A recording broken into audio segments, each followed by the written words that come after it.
RTC సమ్మె మొదలై ఇప్పటికి 5వ రోజు గడుస్తున్నది. అయినను కేసీఆర్ గారికి ఇంకా మా మీద కనికరం కలగడం లేదు.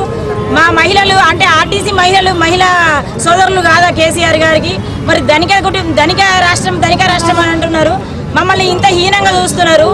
సకల జన సమ్మె అప్పుడు మమ్మల్ని వాడుకున్నారు, కానీ ఇప్పుడు అప్పుడు తీసేస్తా అని అనలేదు అందరినీ. అంటే ఆయన స్వార్థం కొరకు అప్పుడు వాడుకొని మొత్తం అందరినీ సీఎంగా నిలబడి ఇప్పుడు ఈ హోదాలో ఉన్నాడు. మేమందరం లాస్ట్కు ఆర్టీసీ సమ్మె మేము ముందుకు వస్తేనే అతను గెలవడం జరిగింది. ఈ పొజిషన్లో ఉన్నారు.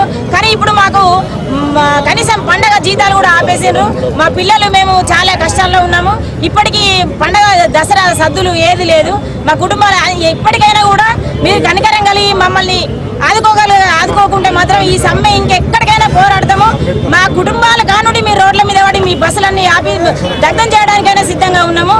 ఖబర్దార్ కేసీఆర్, దయచేసి మా మీద కనికరం కలిగి మమ్మల్ని ఆదుకోవాలని కోరుకుంటున్నాం. హాయ్ ఫ్రెండ్స్, మా టుడే టుమారో యూట్యూబ్ ఛానల్ చూస్తున్నందుకు చాలా థ్యాంక్స్. మరిన్ని లేటెస్ట్ వీడియోస్ కోసం వెంటనే సబ్స్క్రైబ్ చేయండి. అలాగే ఈ బెల్ ని కూడా రింగ్ చేసేయండి.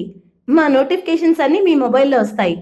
అలాగే మా వీడియోస్ మీకు నచ్చితే లైక్ చేయండి, షేర్ చేయండి, నచ్చకపోతే కామెంట్ చేయండి.